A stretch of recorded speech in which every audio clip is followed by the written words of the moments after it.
नमस्कार दोस्तों। क्या अब ईरान और अमेरिका के बीच जमीनी जंग शुरू होने वाली है?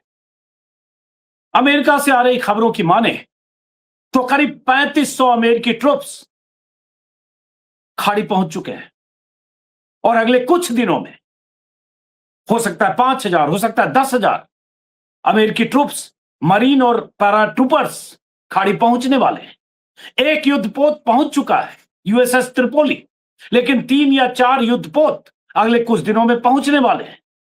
ईरान कह रहा है कि अगर जमीन पर जंग हुई तो हम अमेरिका को मजा चखा देंगे। ईरान के स्पीकर की तरफ से बयान आया है आज ही कि हम अमेरिकी सैनिकों का जमीन पर आने का इंतजार कर रहे हैं ताकि उन्हें तबाह किया जा सके। आईआरजीसी की तरफ से भी इसी तरह के बयान आए हैं। लेकिन क्या अगले कुछ दिनों में अगर ईरान और अमेरिका के बीच किसी भी तरह की डील नहीं हुई, कोई ऐसी बातचीत नहीं हुई ताकि सीज फायर हो सके, तो क्या खाड़ी देश या दुनिया बहुत बड़े जंग का चश्मदीद बनने वाली है? ऐसे कई सारे सवाल हैं। और ईरान अमेरिका से ऐसी स्थिति में मुकाबला कैसे करेगा अगर यह जंग जमीनी जंग में तब्दील हुई? तो हमारे साथ एक खास मेहमान है जिनसे आप कई बार मेरे यूट्यूब चैनल पर रूबरू हो चुके हैं, सैयद आकिफ जैदी साहब, जो स्कॉलर हैं, रिसर्चर हैं, ईरान में रहते हैं, रहने वाले भारत के हैं, लेकिन 12-13 सालों से ईरान में हैं। उन्हें आज हमने यही समझने के लिए खास तौर से आमंत्रित किया कि ईरान की क्या तैयारी है, ईरान में क्या चल रहा है, ईरान के लोग क्या सोच रहे हैं, जब ऐसा लग रहा है कि जंग, जमीनी जंग तो 1 महीने से चल रही है, मुहाने पर खड़ी हो गई है। आकिफ जैदी साहब, आपका बहुत बहुत स्वागत है। लेकिन आपसे बात करने से पहले कुछ तस्वीरें मैं दर्शकों को दिखाना चाहूंगा। आज की तस्वीर है, स्क्रीन पर वो तस्वीरें दिखाए जो इजराइल से आई है। इजराइल के बेशर्बा के पास नेगेव रेगिस्तान में किसी औद्योगिक क्षेत्र पर हमला हुआ है। ईरानी मिसाइलों से हमला हुआ है। इसे रासायनिक और औद्योगिक हब माना जाता है। मिसाइल गिरने के बाद औद्योगिक जोन में बड़ी आग लग गई है और फैक्ट्री और इंडस्ट्रियल साइट को बहुत नुकसान पहुंचा। मैं चाहता हूं इसको वीडियो को प्ले करें जिससे अंदाजा लगे कि ईरानी मिसाइलों की जद में अभी भी वेस्ट एशिया के देश और कैसे इजराइल लगातार आ रहे हैं।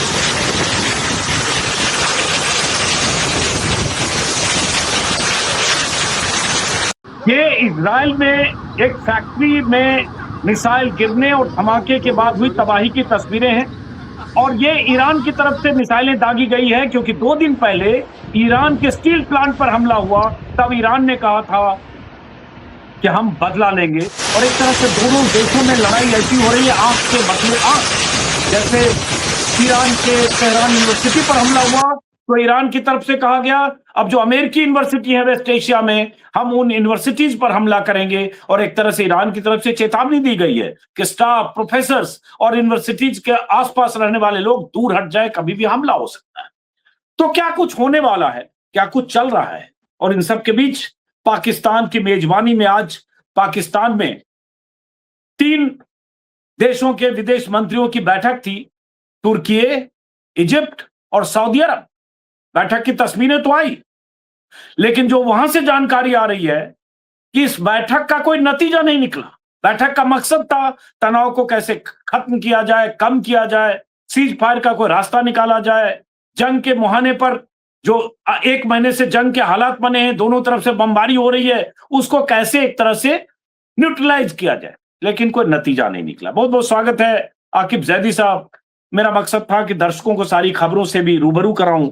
अब पहला सवाल यही है, आप भी हैं ईरान में, आपको पता चल रहा होगा कि अमेरिकी डिफेंस विभाग की तरफ से जो खबरें आ रही है कि 3500 अमेरिकी ट्रूप्स, मरीन और पैरा ट्रूपर्स यूएसएस त्रिपोली पर सवार होकर दर्जनों हेलीकॉप्टर और फाइटर जेट के साथ फारस की खाड़ी के पास पहुंच चुके हैं, वेस्ट एशिया पहुंच चुके हैं।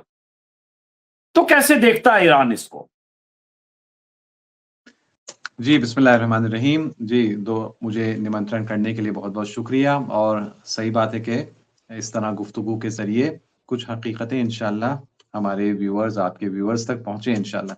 देखिए, ये जो खबर आ रही है 3500 इन फौजियों के यहाँ आने की, तो इसको उन दूसरे फौजियों के साथ मिलाकर देखा जाए कि जिनकी संख्या शायद 35,000 के आसपास है, 30 से 40,000, इसलिए मैं कह रहा हूँ तकरीबन 35,000, वो अमरीकी फौजी जो इस वक़्त यहाँ पर जो मुख्तलिफ अमरीकी बेस ध्वस्त हुए हैं, नाबूद हुए हैं ईरानी हमलों की वजह से, उसकी वजह से इस वक़्त दर-बदर फिर रहे हैं। उनको होटलों में रखा जा रहा है, दुबई में, कुवैत में वग़ैरह। उनको खाली फैक्ट्रीज़ में, खाली वेयरहाउसेज़ में या हत्ता बाज़ रिहायशी इलाकों में घरों को किराए पर लेकर उनको वहाँ पर रखा जा रहा है, क्योंकि बेस में रहने की जगह नहीं है, जैसे कि वेस्टर्न मीडिया में न्यूयॉर्क टाइम्स और दूसरे भी रिपोर्ट अब खुलकर कर रहे हैं कि कम से कम, ये वेस्टर्न मीडिया का कहना है, 13 अमरीकी बेस ऐसे हो गए हैं कि उसमें अब कोई रह नहीं सकते फौजी। तो ये एक ईरान में एक ये जो 3500 आने की खबर है, इसको चंद ज़ाविये से देखा जा रहा है। एक तो एक ज़ाविया ये है कि सवाल उठाया जा रहा है कि ये 35,000 को इस वक़्त निकालने का तो रास्ता अमेरिका नहीं निकाल पा रहा है। तो क्या जब ये फँसे हुए 35,000 को निकाल नहीं पा रहा है, और कल ये खबर भी आपने देखी कि ईरान ने दावा किया कि 500 अमरीकी फ़ौजी जो यूएई में थे, उन पर डायरेक्ट मिसाइल अटैक हुआ। एक तादाद उसमें मरी होगी, लेकिन मरने वाले और घायलों की संख्या पता नहीं है, लेकिन यकीनन हुई होगी, ये दावा भी है। जब ये माहौल है, तो निकालने में जब नाकाम है, तो नए क्यों ला रहा है, ये एक सवाल है, और इसीलिए ईरानी इसको ज़्यादा फ़िलहाल मीडिया वॉरफेयर के दायरे में देख रहे हैं। लेकिन अगर ये सीरियस है मामला, तो फिर मुझे तो लगता है कि एक वक़्त आएगा कि ईरानी चाहे आधे घंटे के लिए ही सही, स्ट्रेट ऑफ हॉर्मुज़ सिर्फ़ इसीलिए खोल देंगे ताकि ये अंदर आ सकें और फिर वो रूबरू जंग हो सके, जिसकी तमन्ना न सिर्फ़ ईरान के फ़ौजियों को है, बल्कि ईरान की जनता को भी है कि वो रूबरू लड़ाई हो, बड़ी संख्या में अमेरिकन फ़ौजियों को कैदी बनाया जाए, बंदी बनाया जाए, और उससे फिर ये अमरीकी वर्चस्व का खात्मा और भी तेज़ी से हो सके। तो यहाँ एक तो ज़ाविया ये। दूसरा एक सवाल उठाया जा रहा है कि जो मीडिया में कहा जा रहा है ये मिडल ईस्ट पहुँच गए हैं, वेस्ट एशिया पहुँच गए हैं। अगर हम जाकर सेंटकॉम का स्टेटमेंट देखें, यूएस सेंटकॉम, तो वो कहता है कि हमारे एरिया ऑफ ऑपरेशन में आ गए हैं। उसने मिडल ईस्ट का नाम या वेस्ट एशिया का नाम नहीं लिया है। और एरिया ऑफ ऑपरेशन सेंटकॉम का बहुत बड़ा है, हत्ता कीनिया और तांज़ानिया के बॉर्डर तक जाता है। तो अभी हमें ये भी अंदाज़ा नहीं कि जो मीडिया ने इसका नाम दे दिया है, वेस्ट एशिया पहुँच गया है, पर्शियन गल्फ के नज़दीक पहुँच गया है, इसमें कितनी सच्चाई है, अभी ये भी क्लियर नहीं है। बहरहाल जो भी है, सच्चाई है या नहीं, मीडिया के कंज़म्पशन के लिए है सिर्फ़, या एक्चुअली कोई मकसद रखते हुए हैं, चाहते हैं कि स्ट्रेट्स ऑफ हॉर्मुज़ तक पहुँचे, जैसा भी है, ईरानी इन डेवलपमेंट्स को वेलकम कर रहे हैं, क्योंकि हर एतबार से वो अपनी बढ़ती हुई जीत के जानिब इसको एक और कदम के तौर पर देख रहे ज़ैदी साहब, कहा ये जा रहा है, हम तो वही कहेंगे जो अमेरिकी मीडिया या ब्रिटिश मीडिया या सेंट्रल कमांड की तरफ से जो खबरें आ रही, कहा ये जा रहा है जैसे इसमें पैराट्रूपर्स होते हैं, मरीन कमांडो होते हैं जो वेल ट्रेन्ड होते हैं। ये कहा जा रहा है कि इनका मकसद ये है, स्ट्रेटजी ये होगी कि अगर कोई डील नहीं हुई 6 अप्रैल तक, जो जो मियाद ट्रंप ने तय की है 7 अप्रैल की सुबह भारतीय समय के अनुसार, तो ये पैराट्रूपर्स या मरीन खार्ग आइलैंड को कैप्चर कर सकते हैं, टारगेटेड, क्योंकि ट्रेंड होते हैं हेलीकॉप्टर से पैरा ड्रॉपिंग के लिए या पैरासूट के जरिए नीचे उतरने के लिए, और तब तक और फोर्सेज आ जाएगी, और इनका पर्पस है किसी ढंग से खार्ग आइलैंड को कैप्चर करें, ताकि ईरान को मजबूर किया जा सके कि आप स्ट्रेट ऑफ हॉर्मुज खोलो, तब खार्ग आइलैंड को हम फ्री करेंगे। मतलब ये खबरें आ रही है, मे बी जो खबरें आ रही है उसकी पीछे क्या है मैं नहीं जानता, लेकिन ये तो दिख रहा है कि अमेरिकी फोर्सेज एडवांस हो रही है वेस्ट एशिया की तरफ या उनके जो शिप्स हैं वेस्ट एशिया की तरफ आ रहे हैं। जी, तो हम ठीक है, इसको खबर को मान लेते हैं कि निस्बतन नज़दीक आई होगी, ये पूरी तरह झूठ नहीं बोला होगा सेंटकॉम ने, और उसके एरिया ऑफ ऑपरेशन जो अरब सागर और इंडियन ओशन का भी बहुत एरिया कवर करता है सेंटकॉम, तो मान लीजिए वहाँ पहुँची है, या चलो मान लेते हैं कि सी ऑफ ओमान यानी गल्फ ऑफ या स्ट्रेट्स ऑफ हॉर्मुज़ के नज़दीक भी पहुँच गई है। तो ये तो आने की खबरें, जाने की खबरों को के साथ मिलाकर देखें, यूएसएस इब्राहिम लिंकन जो है वो जा चुकी है, यूएसएस जेरल्ड फोर्ड जो है वो पहले ग्रीस वापस गई, ग्रीस से अब और भी दूर हो गई और क्रोएशिया चली गई, ये नई खबर है, ताकि और भी फासला हो जाए ईरान से, और क्रोएशिया की तरफ शिफ्ट हो गई है। ये फँसे हुए फौजी अपनी जगह, ये बर्बाद बेसेस अपनी जगह। तो हम सारी पिक्चर को अगर हम समझना चाहते हैं, दर्शक समझना चाहते हैं, तो आने वाले और जाने वाले और जो बेचारे फँसे हुए हैं, जो 30-40 हज़ार फौजी यहाँ पर, उन सब के साथ बैलेंस करके पिक्चर को देखें, तो शायद मैदान में क्या हो रहा है उसकी सच्चाई कुछ और सामने आएगी। दूसरी बात जो क्लेम हो रहा है खार्क आइलैंड वगैरह को लेकर, जानकारी के लिए थोड़ी-सी और जैसे आपने भी बहुत अच्छा वीडियो बनाया स्ट्रेट्स ऑफ हॉर्मुज़ को आपने एक्सप्लेन किया कि उसकी ज्योग्राफी क्या है और उसकी इकोनॉमी क्या है, सब कुछ अच्छी तरह बताया। तो खार्क आइलैंड तक पहुँचने के लिए स्ट्रेट्स ऑफ हॉर्मुज़ से पहले गुज़रना होगा और उसके बाद कई 100 किलोमीटर और ईरान के साहिल के किनारे से गुज़र के फिर खार्क आइलैंड जाना होगा। तो मेरे ख़्याल में दर्शक खुद ही अंदाज़ा लगा सकते हैं कि ये चीज़ कितनी पॉसिबल है और कितनी पॉसिबल नहीं है, ईरान की क्षमता और ईरान के मज़बूत इरादे को देखते हुए। दूसरी बात ये, अगर मान लीजिए खार्क आइलैंड पर कब्ज़ा हो भी जाता है, तो ये दावा किया जा रहा है कि इसके नतीजे में ईरान मजबूर हो जाएगा स्ट्रेट्स ऑफ हॉर्मुज़ खोलने के लिए। ये भी एक सवाल है कि वाक़ई ऐसी मजबूरी होगी क्योंकि ईरान के पास दूसरे ऑप्शन भी हैं। एक ऑप्शन तो उसके पास ये है कि उसके पास जो ऑयल एक्सपोर्ट की फैसिलिटीज़ जास्क नाम की जगह है, चाबहार एक मशहूर हम इंडियंस ने काफ़ी नाम सुना है क्योंकि ज़माने से सुना है कि इंडिया उसमें इन्वॉल्व है। चाबहार के नज़दीक ईरान ने ऑयल एक्सपोर्ट टर्मिनल चंद साल पहले बना दिया जो स्ट्रेट्स ऑफ हॉर्मुज़ के दूसरी तरफ है।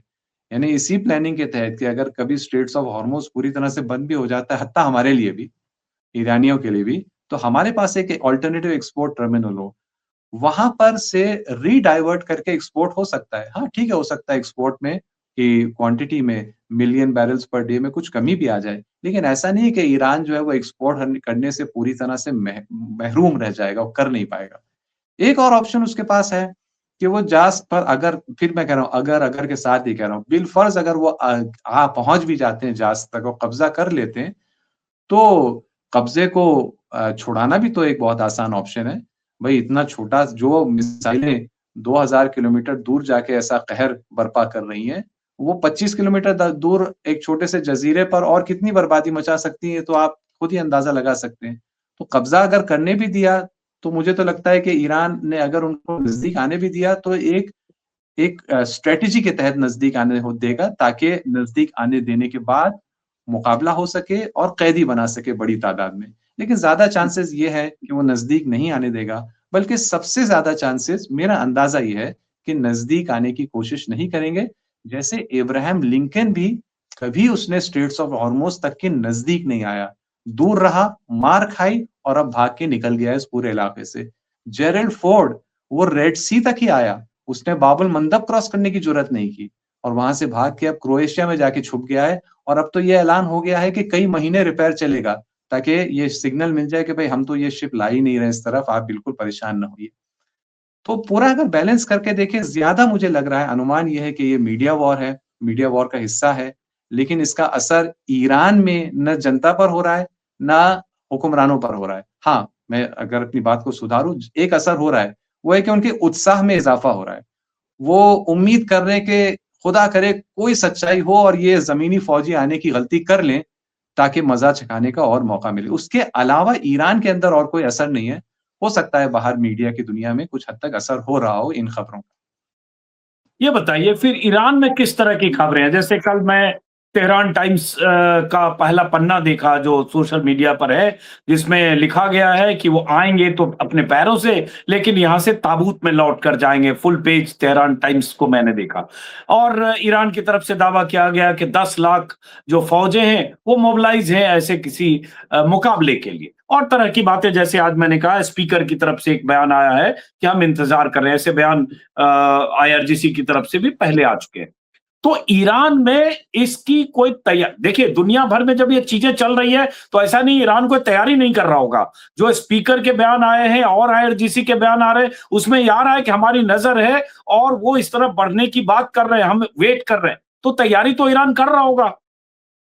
जी, बिल्कुल, तैयारी तो बहुत बड़े पैमाने पर अब ये 1 महीने से ज़्यादा हो गया है। इसका अनुमान लगा सकते हैं कि हर एतबार से ईरान इस जंग के लिए तैयार है और तैयार था हम्म, और जैसे कुछ लोगों ने कहा है कई दशकों से तैयारी हो रही थी। मेरा मानना है ये बिल्कुल सच है कि कई दशकों से तैयारी हो रही थी, ये जानते हुए कि कभी न कभी ये जंग थोपी जाएगी।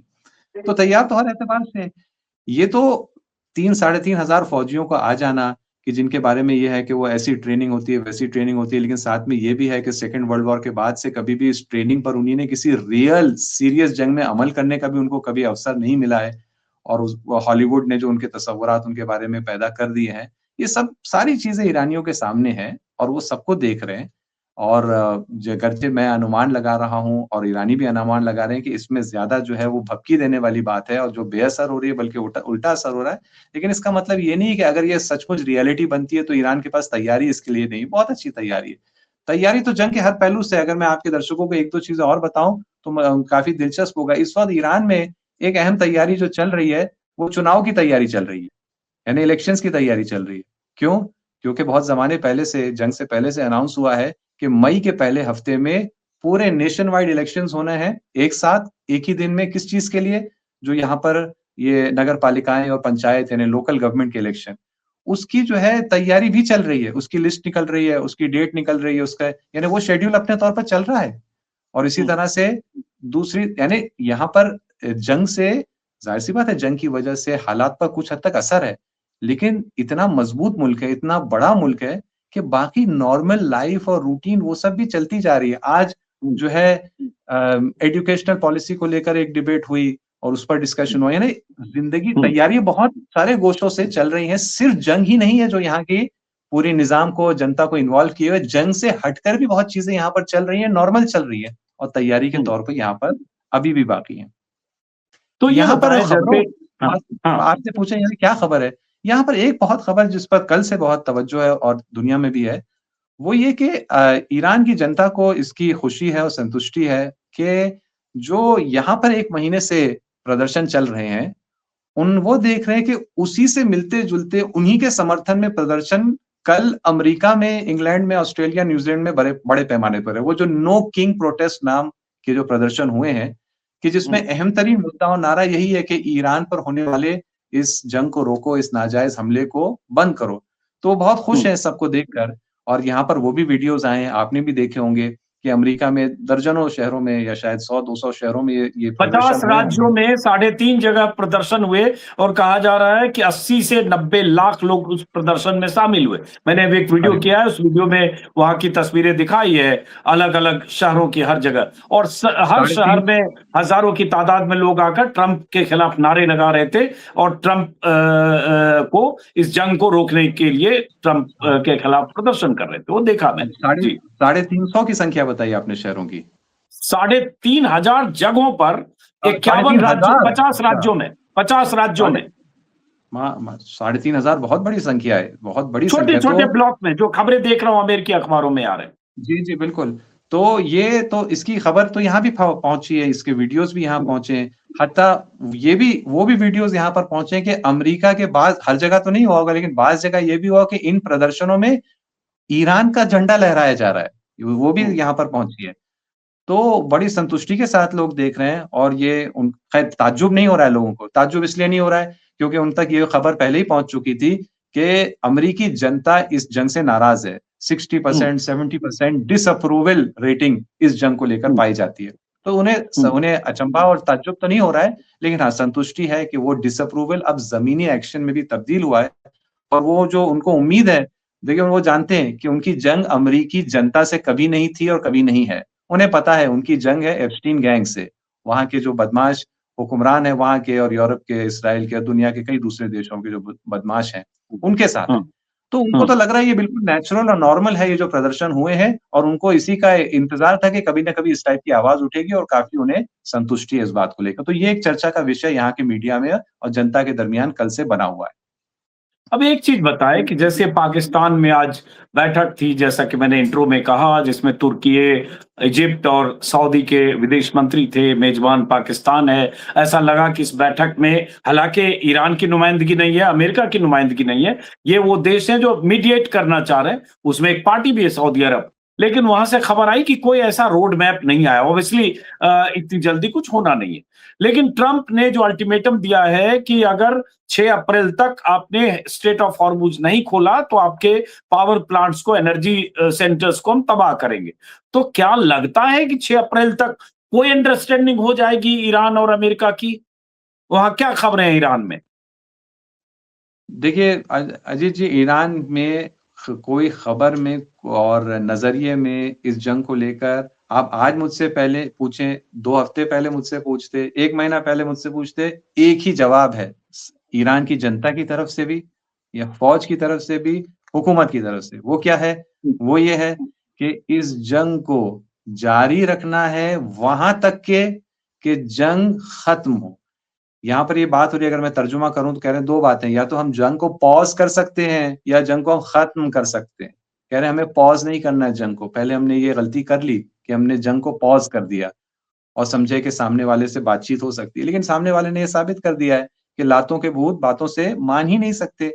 तो हमें वहाँ तक इसको ले जाना है कि जंग खत्म हो जाए, और उसके लिए तन्हा तन्हा उसका नुस्खा और इलाज ये है कि अमेरिका इस हालत ही में ना रहे, इसराइल इस हालत ही में ना रहें कि वो जंग के बारे में सोच भी सके, जंग करना तो दूर की बात। तो इसीलिए वहाँ तक ले जाने का इरादा अभी भी ईरान में हर यानी सोसाइटी के हर हिस्से में एकदम मजबूत इरादा पाया जाता है। और ये जो 4 देशों की मीटिंग पाकिस्तान में ये हो रही है, ये अहम है, ये महत्वपूर्ण है अपने तौर पर। यहाँ ईरान में इसको इस तरह से देखा जा रहा है कि वो काम जो अमेरिका अभी अलहदा तौर पर एक-एक देश के ज़रिए करने की कोशिश कर रहा था कि वो ईरान पर किसी तरह से दबाव डाला जाए कि वो हाथ अपना रोक ले, यहीं पर जंग को रोक ले। वो क्योंकि एक तरफ से नहीं हो सका, अब 4 देशों को, ये चारों देशों आप जानते हैं, चारों देशों के बहुत गहरे संबंध हैं अमेरिका के साथ, चाहे चारों जिनका आपने नाम लिया, और काफ़ी हद तक अलग-अलग, सब एक हद तक नहीं, लेकिन कुछ ना कुछ हद तक ये चारों देश जो हैं वो हद तक डिपेंडेंट हैं अमेरिकन सपोर्ट पर अपने वजूद के लिए, अपनी बका के लिए। तो इनकी हुकूमतें, यानी ये देश तो नहीं बल्कि इनकी जो हुकूमतें हैं कुछ हद तक डिपेंडेंट हैं। सऊदी अरेबिया और मिस्र तो बहुत ज़्यादा डिपेंडेंट है। तो ये पाकिस्तान इनकी भी डिपेंडेंट है, पाकिस्तान भी पाकिस्तान, डिपेंडेंट। हाँ। जी हाँ, आप कह सकते हैं। तो वो भी एक हद तक इस तो ये अमेरिका की तरफ से ये जलसा हो रहा है। अब इसके 2 ही मकसद हैं, या तो मिलकर किसी तरह से ईरान की खुशामद की जाए, उसको राज़ी किया जाए, कोई लालच दी जाए ईरान को कि भाई ठीक है, आपकी ये फलाँ बात हम अमेरिका से मनवा लेंगे वग़ैरह। लेकिन चल नहीं रहा। या दूसरा दूसरा है, अगर वो सोच रहे हैं कि वो ईरान को किसी तरह से दबाव में लें, कहें कि भाई हम देखो 4 बड़े देश हैं, 4 बड़े मुसलमान देश हैं, 2 के साथ तो आपका बॉर्डर है और 2 और का बॉर्डर नहीं है, लेकिन आखिर बड़े देश हैं वगैरह, दबाव में किसी तरह से आएँगे तो वो ईरान जो अमेरिका के दबाव में नहीं आ रहा है, वो इन 4 देशों के जिनकी खुद ताकत जो है डिपेंडेंट है अमेरिका पर, इनके दबाव में कहाँ आने से रहा वो तो। तो मुझे नहीं लग रहा है कि फिलहाल कोई शॉर्ट टर्म में कोई बहुत असर होने वाला है। 4 देश भी जमा हो जाए, 8 देश भई वहाँ 18 मार्च को रियाज़ में तो 12 देश जमा हो गए थे, उसका कोई असर नहीं हुआ। चलो ये, और जो 12 देशों में से ही ये 4 उठ के यहाँ जमा हुए, जब वो ये 4 और 8 और मिलकर रियाज़ में जमा होके कुछ असर नहीं डाल सके, तो उन 12 में से 4 निकल के अलग से यहाँ जमा हुए। ज़्यादा मुझे चांसेस नहीं लग रहे हैं कि ईरान पर ये असरअंदाज हो सकेंगे। ईरान फिलहाल अपने हिसाब से ही फैसले लेने के मूड में भी है, और ज़मीनी हालात बता रहे हैं कि वो ये ताकत भी रखता है कि वो फैसले बगैर किसी के दबाव में आकर अभी ले सकता है। जंग उसके हाथ में है इस वक़्त कि वो किस समत में कहाँ तक इसको ले जाए। अच्छा देखिए, जब नए सुप्रीम लीडर मुज्तबा खामेनेई का पहला रिटर्न बयान आया था, तो कुछ शर्तें गिनाई और बताई गई थी उनके रिटर्न बयान में, जिसमें अमेरिका से मुआवजा लेंगे, अमेरिका को इस जंग का अंजाम भुगतना पड़ेगा, अमेरिका वेस्ट एशिया के सारे जो उनके स्टेशन हैं, जो भी वहां से पीछे हटे, और भी कुछ चीजें थी। इसी तरह की बात अरागची ने भी की, इसी तरह की मसूद पेजेस्कियन ने की, और शर्तें भी कुछ इसी तरह की आ रही है। अब स्ट्रेट ऑफ हॉर्मुज को लेकर पेच फंसा है, तो हम ये समझना चाह रहे हैं कि क्या कंडीशन ईरान जैसे आप बार बार कहते हैं कि ईरान जंग खत्म करेगा, गेंद ईरान के पाले में है, पहले भी आपने कहा, अभी भी कह रहे हैं। ठीक है, मान लिया ईरान के गेंद पाले में है, लेकिन वो गेंद पाले में है तो जंग किन शर्तों पर खत्म होगी? एक कहा गया, ये भी शर्तें आई कि गारंटी हो कि दोबारा अमेरिका नहीं आएगा, लेकिन ये सब कोई लिखित गारंटी अमेरिका तो देने वाला नहीं है कि वेस्ट एशिया से उनके मिलिट्री एस्टेब्लिशमेंट हट जाए, गारंटी कागज पर दे दे कि दोबारा कभी नहीं आएगा, तो फिर देखिए, ये बहुत दिलचस्प है, ये जो गारंटी की जो बातें हैं, ये आप अगर गौर से जाके देखिए, जो ओरिजिनल जो बयान आता है वो फ़ारसी में बयान आता है, पर्शियन ज़बान में जो बयान आता है, तो उसके अंदर लिखा होता है कि उसके अंदर है कि एक लफ्ज़ का इस्तेमाल होता है कि जिसका ट्रांसलेशन सही अंग्रेज़ी में होता है ऑब्जेक्टिव गारंटीज़, ऑब्जेक्टिव। यानी क्या? ऑब्जेक्टिव का मतलब ये है कि किसी के ज़बान और किसी के बोलने से गारंटी नहीं होगी, बल्कि बाहर हकीकत ऐसी होगी, हालात ऐसे होंगे कि वो उस चीज़ को गारंटी करेंगे। यानी कोई आके ज़बान से गारंटी नहीं करेगा, हालात ऐसे बन जाएँगे कि गारंटी बन जाएगी। ये शब्द इस्तेमाल होता है। यानी क्या? ये वही उससे मैच करता है जो खुल के बात हम सब लोग कह रहे हैं, स्पीकर हों, आरागची साहब हों, नए जो वली फ़कीर रहबर है, सबकी बात एक है कि अमेरिका इस इलाके से पूरी तरह निकलेगा। जब निकल जाएगा तो ये इससे बेहतर क्या गारंटी हो सकती है? जब वो है ही नहीं उसका कोई मिलिट्री बेस, कोई मिलिट्री ताकत कम से कम पश्चिमी एशिया की हद तक उसकी मिलिट्री ताकत एकदम सिफ़्र हो जाएगी, ज़ीरो हो जाएगी। ये है वो असली गारंटी जिसके वो पीछे हैं। यानी वो जिसको ऑब्जेक्टिव गारंटी कहते हैं। तो मेरे जिसको फ़ारसी में तज़मीन ऐनी मैं फ़ारसी का भी लफ्ज़ कह दूँ तज़मीन ऐनी वो कहते हैं ना ऑब्जेक्टिव गारंटी ना ये किसी के बोलने वाली सब्जेक्टिव गारंटी नहीं। वो जो बाहर ऑब्जेक्टिवली देखी जा सकती है कि हालात ऐसे हो गए कभी हो ही नहीं सकती जंग। ये इस गारंटी के पीछे हैं ये लोग और उसी के संत में वो फ़िलहाल बढ़ रहे हैं। जब ये हो जाएगा और अमेरिका यहाँ से चला जाएगा, फिर मेरा अंदाज़ा ये है कि फिर उसकी आमना-सामना एक तरफ जो है वो बचा-कुचा इसराइल होगा और ये पूरा इस्लामी प्रतिरोध महाज़ और मोर्चा होगा। और उस वक़्त शायद बगैर किसी जंग और लड़ाई के फ़िलिस्तीनी की आज़ादी हो जाएगी, ये मेरा अनुमान है, लेकिन आगे के हालात फिर ये बताएँगे।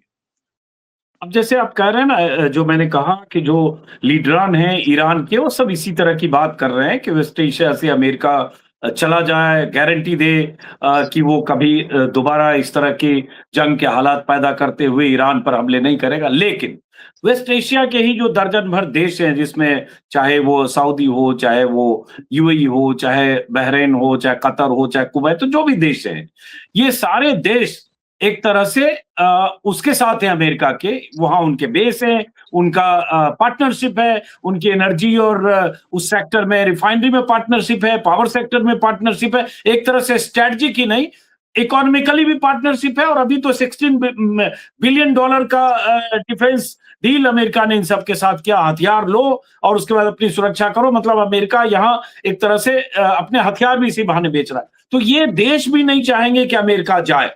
तो ईरान की लड़ाई अब सिर्फ अमेरिका से नहीं है, एक दर्जन उन देशों से भी है जिन्होंने अमेरिका के लिए न सिर्फ सारी सुविधाएं अपने मुल्क में दी है, बल्कि वो चाहते हैं कि अमेरिका वहां टिका रहे। देखिए, ईरान की लड़ाई इन देशों के साथ मैं आपसे सहमत नहीं हूँ कि इन देशों के साथ है। हाँ, इन देशों के बाज़ हुक्मरानों के साथ और दरबारों के साथ ज़रूर है। देश की जनता के साथ कोई लड़ाई नहीं है। मैं सब पहले से कह रहे हैं, मैं आज भी कह रहा हूँ कि हत्ता इन्हीं देशों में इस वक़्त भी जनता का रुझान, जनता का झुकाव वो ईरान की तरफ है। कोई भी लड़ाई जिसमें एक तरफ एक मुसलमान देश है, दूसरी तरफ जो है ये नेतन्याहू है, अमेरिका है, जनता उसमें उस मुस्लिम कंट्री को ही सपोर्ट करेगी और पूरे क्षेत्र में यही हकीकत है। हाँ, लेकिन बाज़ दरबार हैं जो अभी पलटे नहीं हैं। ख़ैर ओमान जो है उसने अपना रास्ता पहले से ही अलग कर लिया, एकदम अलग है, ईरान के साइड पे है। कतर ने अपने रवैये में कुछ तब्दीली लाया है और म उम्मीद है कि आगे और तब्दीली लाएगा। बहरीन और कुवैत तो बेचारे उनसे तो कोई बयान ही नहीं आ रहा है।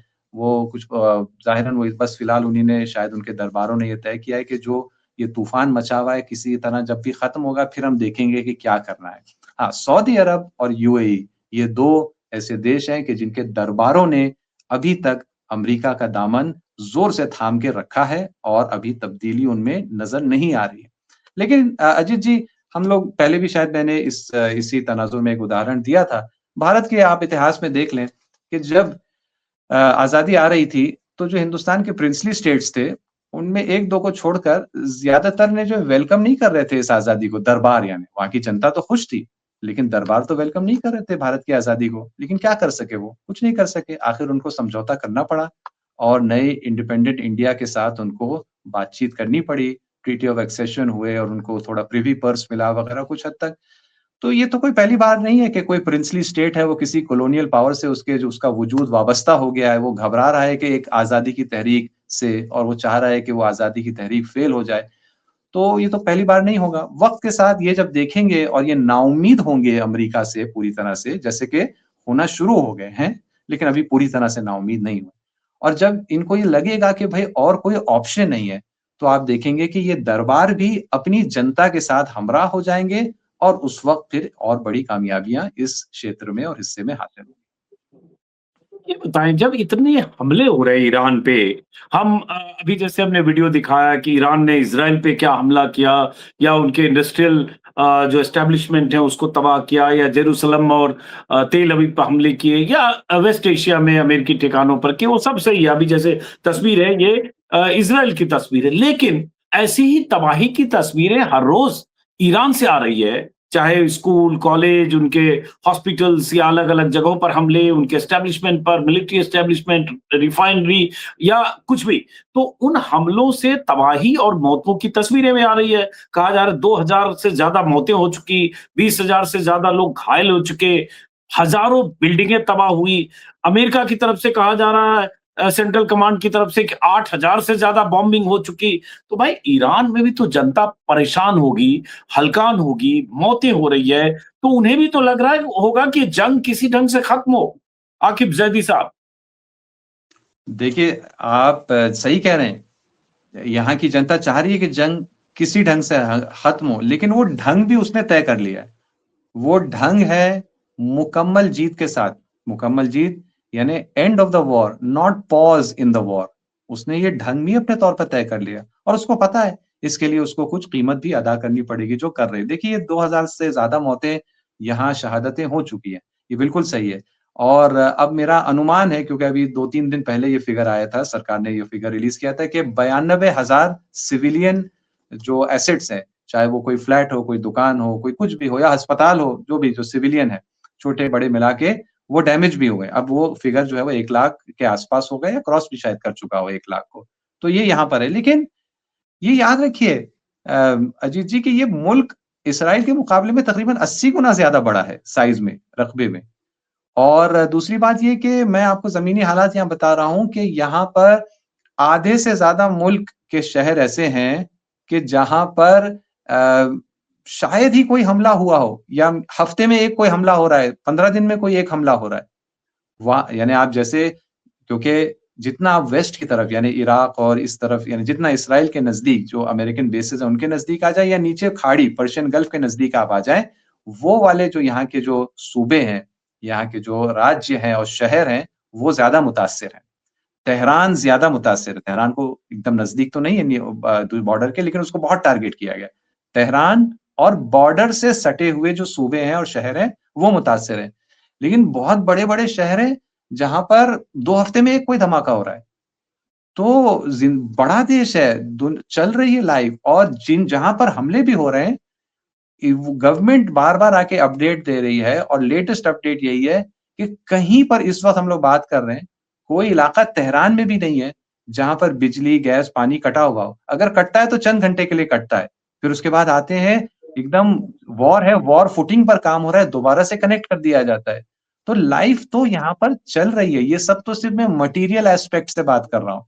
जो ईमान है, जो जज़्बा है, वो इतनी बार आपके सामने और आपके व्यूअर्स के सामने बात आ गई है, ज़्यादा दोहराने की ज़रूरत नहीं, इशारा ही काफ़ी है कि जो गैर मामूली किस्म का यहाँ पर शहादत का, ईमान का जज़्बा है, आप उसको जब मिलाएँ और फिर इतने बड़े देश में जो मटीरियल लॉसेस हैं उससे मिलाएँ, तो आपको अंदाज़ा होगा, जो मैंने चंद मिनट पहले कहा, कि यहाँ पर एक विषय ये बना हुआ है कि जो अभी अभी जो चुनाव होने वाले हैं, उसमें कौन जीतेगा, क्या होगा, लोग इसमें भी लग गए हैं बातों में। यानी लाइफ़ चल रही है। बाजार चल रहा है। स्कूल, कॉलेज तो अब शुरू हो गए, स्कूल जो है शायद अभी इतनी जल्दी शुरू नहीं होंगे, लेकिन यूनिवर्सिटीज़ ने अपनी एक्टिविटीज़ शुरू कर ली। तो लाइफ हम्म, चल रही है, ट्रैफिक जैम लग रहा है, छुट्टी मनाने हम्म, लोग जा रहे हैं। अभी मैं हम्म, आपको वीडियो एक शेयर करूँगा, शायद मैंने पता नहीं किया कि नहीं, कि तेहरान के अंदर जहाँ इतनी बर्बादी मची हुई है, तेहरान के अंदर पार्क की आप हालत देखिए, पार्क में भीड़ लगी हुई है, लोग एक्सरसाइज़ कर रहे हैं, पिकनिक मना रहे हैं। तो हम्म, लाइफ चल रही है दोनों वजह से। एक तो ये कि मटीरियली बहुत बड़ी जगह है ये, तो हम्म। जो जितना भी हो जाए उतना असर नहीं महसूस होता, और उससे भी अहम यहाँ के लोगों का जो मूड और जज़्बा है, वो ऐसा है कि उनको ज़्यादा इसका असर नहीं होता। अच्छा, एक चीज बताइए, जिज्ञासा मैं पूछ रहा हूं। एक तरफ अमेरिका जैसा मुल्क है जिसकी लगभग 29-30 ट्रिलियन की इकोनॉमी है, एक तरफ ईरान है जो 400-450 बिलियन इकोनॉमी का देश है। कई गुना फासला है ईरान और अमेरिका में। और इतनी तबाही अगर ईरान में हो रही है, वो जो वीडियो देख रहे हैं, मिलिट्री एस्टेब्लिशमेंट हो, एयर बेस हो, जहाज हो, जहाजों के बेड़े हो, या इंफ्रास्ट्रक्चर हो, या मिसाइल सेंटर्स हो, या जो भी हो, जितनी भी तबाही, बॉम्बिंग हो रही है, हजारों बम अगर गिर रहे हैं तो तबाही हो रही होगी। इतनी तबाही के बाद ईरान को फिर वहां वापस लौटने में, जहां ईरान 28 फरवरी के पहले था, बहुत सारे लोगों को लगता है हो सकता है 10-20 साल फिर लगे। तो ये बड़ा लॉस, नुकसान तो इस जंग से हो रहा है, और जंग लंबी खिंची तो न जाने क्या अंजाम होगा। अमेरिका तो हजारों किलोमीटर दूर बैठा है, हो सकता है उनके 2-4 हजार फौजी मारे जाए, हो सकता है 10-20 जहाज या हेलीकॉप्टर तबाह हो, लेकिन ईरान को। देखिए, ईरान के लिए ये पहली जंग नहीं है अजीत जी। ईरान आप जानते हैं 8 साल की जंग 1980 से 88 तक। इराक वार की बात करें, सही है, हाँ। जी हाँ। उसमें उस ज़माने में ईरान हर एतबार से आज के मुकाबले में बहुत कमज़ोर था। आर्थिक तौर पर कमज़ोर था और यानी लिटरेसी का लेवल कम था।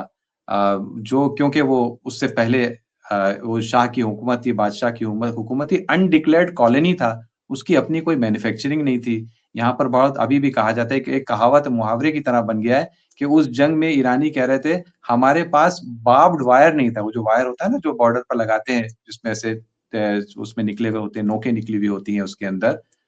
तो काँटे निकले हुए होते हैं, वो हमारे पास नहीं था बॉर्डर पर लगाने के लिए। वो हम खरीदने गए, तो हमें बेचा नहीं, ये कह कर के नहीं हम सद्दाम की साइड पर हम सारी कंट्रीज़ सपोर्ट कर रही थी। तो वो पोज़ीशन में ईरान था उस ज़माने में।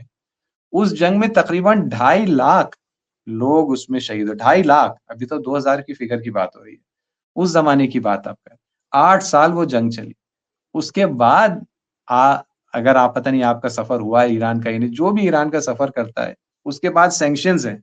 जो आता है तेहरान कहता है तेहरान की सड़कें देखकर, तेहरान के हाईवे देखकर, तेहरान की बिल्डिंगें देखकर, उसके कैफ़ेज़ देखकर, उसके मार्केट्स देखकर तो लगता ही नहीं कि यहाँ कभी भी कोई सैंक्शन लगा है। तो ईरान के लिए मटीरियली रिकवर करना है, क्योंकि यहाँ पर जो सारी बात हो रही है वो यही मादी और मटीरियल नुकसान की है।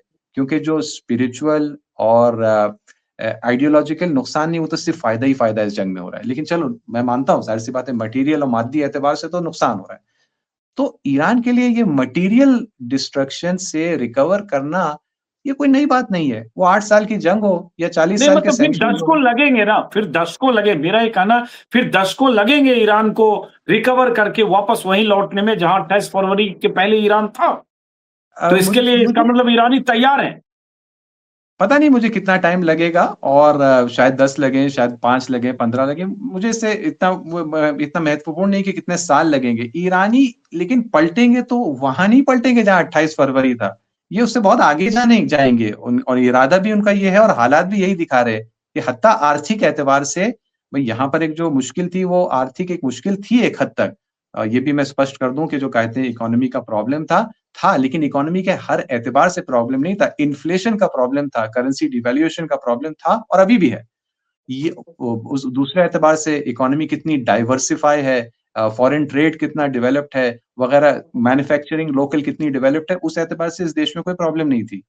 तो जिन इकोनॉमिक पहलुओं में प्रॉब्लम नहीं थी और ज़ाहिर-सी बात है लॉस और डिस्ट्रक्शन फैक्ट्रीज़ का हुआ है, वो रिकवर हम्म, करके और आगे जाएँगी।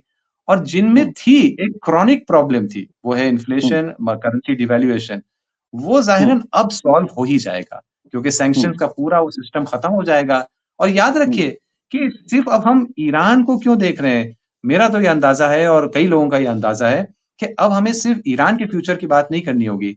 हम हम्म, एक एक जॉइंट वेस्ट एशियन फ्यूचर सामने शायद आने जा रहा है। जब अमेरिका यहाँ से जाएगा, तो जो हम्म, आपसी तालमेल और दोस्ती और बरादरी इन देशों में होनी चाहिए है, कुदरती तौर पर, नेचुरल तौर पर, जब अमेरिका जाएगा तो उस बरादरी के रास्ते में जो सबसे बड़ी रुकावट थी वो चली जाएगी। तो अब हम्म, जब वो बरादरी यहाँ कायम होगी और ये पूरा ऑयल और गैस का पैसा बजाए इसके कि वेस्टर्न जेबों में जाके भरे और थोड़ा बहुत अय्याशी के लिए इन दरबारों को दे दिया जाए, ये जब एक्चुअली जनता के फ़ायदे में आएगा, तो ये वेस्ट एशिया के अंदर एक ऐसा नया गोल्डन एज शुरू हो सकता है अनकरीब, कि तारीख में कभी देखा भी ना गया हो। हम्म। जैसे आपने कहा ना, पैसे का एक डॉलर के बदले अगर ईरानी करेंसी कहें, तो ईरानी करेंसी $1 के बदले कितना रियाल है आज की तारीख में? जब जंग शुरू हुई थी तो तकरीबन 16 लाख रियाल बनते थे एक यूएस डॉलर हाँ, के। जंग हाँ, शुरू होने के बाद से तकरीबन 14 लाख रियाल के आसपास हो गए, यानी करेंसी एक्चुअली स्ट्रांग हुई है जंग के दौरान। हाँ। लेकिन बहुत कहें तो उसका वैल्यूएशन बहुत खराब है और ये जनवरी में बहुत बवाल भी हुआ था, बहुत सारे प्रदर्शनकारी जब उस समय ये और शायद मेरे ख्याल से इसका वैल्यूएशन और गिरा था। तो ये चिंता भी तो ईरानियों को होती होगी ना कि इससे बेहतरी कैसे होगी जंग के हालात में लंबा खिंचा। मैं सिर्फ समझना चाह रहा हूँ माइंडसेट को, क्योंकि बाहर के लोग ऐसे ही देख रहे हैं कि यार इतनी तबाही के बाद फिर ईरान के लोग कैसे सोच रहे हैं, और अगर ये 2 महीने 3 महीने चल गया इसी तरह की जंग होती रही तो पता नहीं और क्या होगा और वहां की इकोनॉमी कहां जाएगी। और ये जो 14 लाख एक डॉलर के बदले पता चला 34 लाख हो गया, रियाल एक डॉलर के बदले।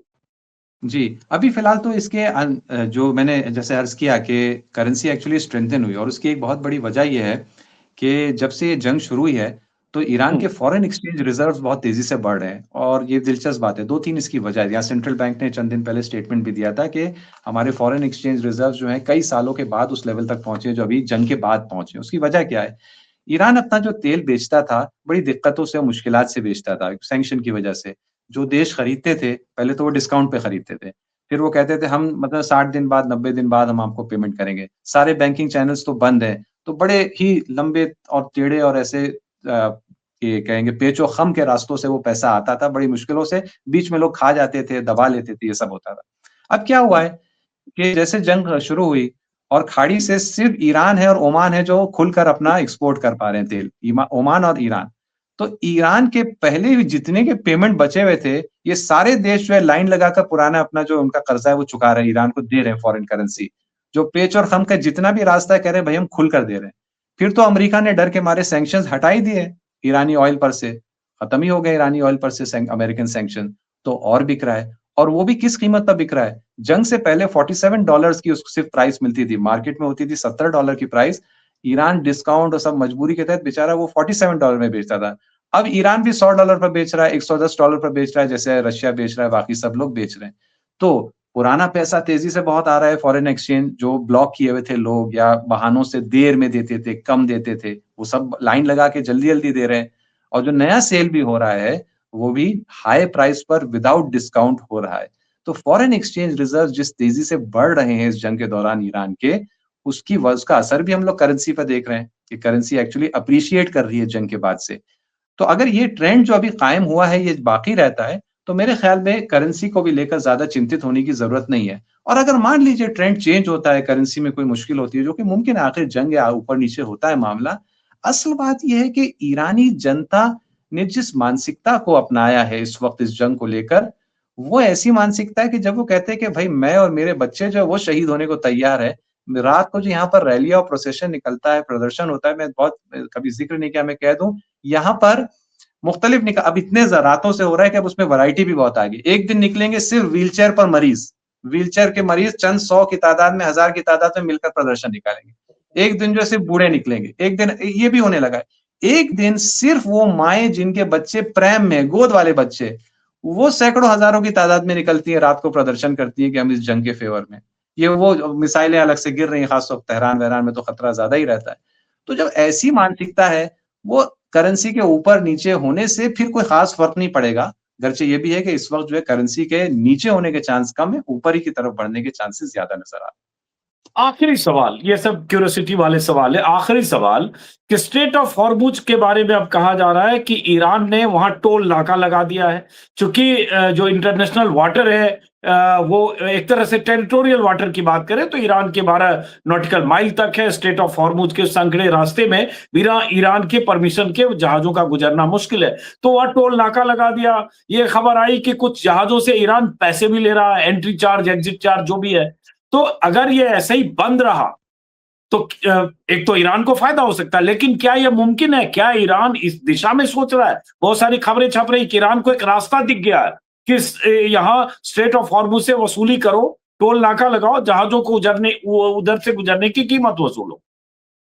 जी, अच्छा अहम सवाल है और मेरे ख़्याल में एक अच्छा मौका है कि दर्शकों के लिए कुछ बातें स्पष्ट हो जाए। जैसे आपने भी कहा कि स्ट्रेट ऑफ हॉर्मुज़ का एक इलाका ऐसा है कि वहाँ पर इंटरनेशनल वाटर नाम की कोई चीज़ ही नहीं है। या तो ईरान के टेरिटोरियल वाटर है या ओमान के टेरिटोरियल वाटर है। और वहाँ के पानी का गहराव और वो जो टापू हैं और जज़ीरे हैं सबको देखते हुए चॉइस ही नहीं है, अगर कोई बड़ी शिप है, उसको ईरान के पानी से ही गुज़रना पड़ेगा, यानी कोई ऑप्शन भी नहीं है, ईरान के टेरिटोरियल पानी से ही गुज़रना पड़ेगा।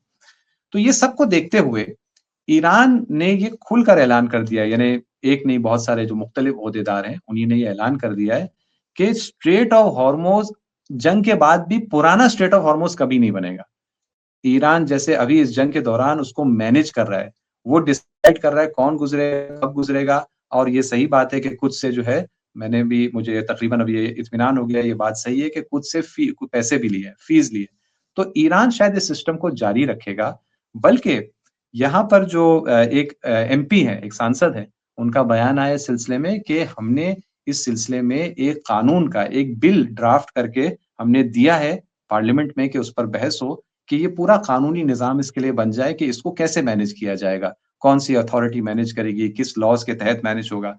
तो बहुत तेज़ी से इसकी तरफ बढ़ा जा रहा है कि शायद मुमकिन है इस जंग के दौरान ही या जंग के फ़ौरन बाद ही पूरा उसका लीगल मैकेनिज़्म भी, जो अगर यहाँ के लीगल सिस्टम में उसकी खला और कमी पाई जाती है लॉज़ के एतबार से, तो उसको भी पूरा कर लिया जाएगा। और फिर जिस तरह से सुएज़ कनाल से गुज़रते हैं, तो बहुत पैसे लिए जाते हैं। पनामा कनाल है, या ये तो ख़ैर मैन मेड है, जो नेचुरल वाटर वेज़ भी हैं, जैसे वहाँ इस्तांबुल के बीच में से गुज़रता है बॉस्फोरस, या मिसाल के तौर पे डेनमार्क की स्ट्रेट्स है, straits of Magellan, Canada, USA में सेंट लॉरेंस वाटरवे है। ये नेचुरल हैं सब, नेचुरल ऐसे पानी के रास्ते हैं। यहाँ पर वहाँ के देश जो हैं उसके लिए मुख्तलिफ फ़ीस लेते हैं, परमिशन लेते हैं वग़ैरह। तो मेरा अनुमान क्या, ये तो तकरीबन ईरान ने तो डिक्लेयर ही कर दिया है कि जंग के बाद ईरान और ओमान, ये 2 देश जिनके ये टेरिटोरियल वाटर्स हैं, वो डिसाइड करेंगे कैसे मैनेज करना है। और मेरा अंदाज़ा है कि ऐसा ही होगा कि परमिशन होगी, तो ये फीस होंगे, इसको क्रॉस करने। एक तरह से ज़ैदी साहब, ये ईरान की फिर दादागिरी हो जाएगी ना, कि जो स्ट्रेट ऑफ हॉर्मुज़ खुला था, हर रोज़ जिसे स्ट्रेट ऑफ हॉर्मुज़ से 100 से सवा 100 जहाज़ गुजरते थे, जिसमें 25-30 तेल टैंकर, बाकी कार्गो शिप। अब जंग के बहाने उसको एक रास्ता मिल गया और उसके बाद अब टोल नाका लगा के और मिलियन डॉलर वसूलने लगे हर जहाज़ से, तो दादागिरी हो गई। अगर देखिए फिर हम लोग भारतीय हैं, तो मैं अपनी तारीख से अगर मिसाल लूँ और मैं कहूँ कि भाई पहले ज़माने में ऐसा होता था कि जो आप जानते हैं कि यहाँ हमारे दरमियान श्रीलंका और इंडिया के दरमियान एक छोटा-सा पॉक स्ट्रेट है, एक छोटा-सा एक एक रास्ता गुज़रता है। और जब तक इंडिया आज़ाद नहीं था, तो ज़ाहिर-सी बात है कोई भी ब्रिटिश शिप आ सकता था, गुज़र सकता था, बोट आ सकती थी। बम्बई के डॉक में आती, मैं मेरा ताल्लुक बम्बई से, बम्बई के हार्बर में ब्रिटिश शिप आती थी, तो उससे जो है चुंगी या टोल नहीं लिया जाता था। फिर 1947 के बाद, या अगर शायद 1950 के बाद, जब हम गणतंत्र भी बन गए, उसके बाद अगर हमने ब्रिटिश से लेना शुरू किया, पहले ब्रिटिश आदमी बगैर वीज़ा के आता था, अब जो हमने उससे कहा आपको वीज़ा लेके आना पड़ेगा। तो क्या कहा जाएगा? क्या कहा जाएगा कि भारत ने दादागिरी करना शुरू की? नहीं, क्योंकि पहले वो आज़ाद नहीं था, उसको अपना पावर यूज़ करने का मौका नहीं, नहीं नहीं, मिल जो रहा था, वो स्टेट मजबूर नहीं, था। दो ये तुलना सही नहीं है। जो स्टेट खुला है, उस स्टेट को आपने कब्ज़ा कर लिया क्योंकि आपका टेरिटोरियल वाटर 12 नॉटिकल माइल तक है, तो आपने अब तो कब्ज़ा कर लेंगे ना, आप अगर इस तरह से करेंगे, कब्ज़ा करेंगे। तो ये एक तरह इसका फिर कोई भी देश इसकी मुखालफत करेगा कि ये कौन-सा तरीका हुआ कि इस जंग में आपने एक अपने लिए अपॉर्च्युनिटी खोज ली। जी, वो जो बा आप बिल्कुल आप सही कह रहे हैं, क्योंकि सिर्फ़ टेरिटोरियल वाटर है और टेरिटोरियल वाटर की हैसियत कानूनी एतबार से इंटरनेशनल लॉ में बिल्कुल वही हैसियत है जो किसी देश के ज़मीन की है। यानी उसमें आने के लिए वो मतलब वहाँ अगर कोई बोट आती है उसके लिए वीज़ा तक वो डिमांड कर सकता है, वीज़ा नहीं था आप क्यों आए टेरिटोरियल वाटर में? यहाँ तक भी बात हो सकती है क्योंकि एकदम ज़मीन जैसी हैसियत है। अब तक ईरान और ओमान ये नहीं कर रहे थे या नहीं कर पा रहे थे, या तो आप उनकी शराफ़त कहिए, या वो जो साम्राज्य जब यहाँ से कमज़ोर करके इस पूरे इलाकों को यहाँ से निकला और प्रिंसली स्टेट छोड़ गया और कमज़ोरियाँ यहाँ छोड़ गया, तो उसकी मजबूरी कहिए, जो भी कहिए। वो चीज़ जो दुनिया में नॉर्मल है, स्ट्रेट ऑफ हॉर्मुज़ में एबनॉर्मल थी कि टेरिटोरियल वाटर से बगैर इजाज़त की शिप्स गुज़र रही हैं। ये कैसे हो रहा था? अब वो नॉर्मल सिचुएशन जो दुनिया भर में कि टेरिटोरियल वाटर में किसी को भी आना है, परमिशन जो भी कंडीशंस उस कंट्री की हैं, वो माननी पड़ेंगी। भाई हम अपने इंडिया में 12 नॉटिकल माइल के अंदर कोई आ जाए, इंडिया अगर कोई टैक्स से चुंगी लगा दे 12 नॉटिकल माइल पे, तो कोई एतराज़ कर सकता है। इंडिया पलट के क्या कहेगा, भई ये तो टेरिटोरियल वाटर है, नहीं पसंद मत आओ। कोई इंटरनेशनल वाटर थोड़ी है। तो वो एब्नॉर्मल हालत जो स्ट्रेट ऑफ हॉर्मुज़ की थी और उसकी वजूहात जो भी थी, ज़ाहिरन वो उसमें वही साम्राज्यी असरात जो बाकी रह गए उसका था, वो साम्राज्यी असरात जैसे खत्म हो रहे हैं, तो ईरान और ओमान के टेरिटोरियल वाटर है, ईरान और ओमान मिलके तय करेंगे उन्हें जो चाहे करना है और कोई सवाल लॉ के पॉइंट से कोई नहीं कर सकता। हाँ, लोग शिकायत करेंगे क्योंकि बुरी आदत हो गई थी। बुरी आदत जो लत छूटने में टाइम लगता है, तो हंगामा होगा, शिकायत होगी, लेकिन कोई ऑप्शन नहीं है, क्योंकि लॉ भी फेवर में है और ज़ाहिर-सी बात है ज़मीनी ताकत तो है ही ईरान के फेवर में। चलिए देखते हैं। ये मैं जानता हूं कि 12 नॉटिकल माइल तक टेरिटोरियल वाटर होता है किसी भी मुल्क का, लेकिन स्ट्रेट ऑफ हॉर्मुज के लिए मुझे भी देखना होगा कि क्या कोई इंटरनेशनल लॉ अलग से भी है नेविगेशन का। ये मुझे इसका आइडिया नहीं है, मैं भी इसको देखूंगा, समझूंगा कि अगर कोई इंटरनेशनल लॉ है नेविगेशन का तो फिर उसका मतलब अलग होगा कि कैसे उसको रोक सकते हैं। बहरहाल फिलहाल इस बातचीत को हम खत्म करते हैं। लंबी बातचीत हुई लेकिन बहुत कुछ समझने का मौका मिला हमारे दर्शकों को भी। ईरान का पॉइंट ऑफ व्यू, ईरान की जनता, ईरान के हुक्मरान कैसे सोचते हैं, इस बातचीत को खत्म करते हैं। मुलाकात होगी फिर, और हर वीडियो के आखिर में मैं तो यही दुआ करता हूं कि जंग जल्दी खत्म हो। देखते हैं क्या रास्ता निकलता है। बहुत बहुत शुक्रिया आकिब जैदी साहब। बहुत-बहुत शुक्रिया, धन्यवाद।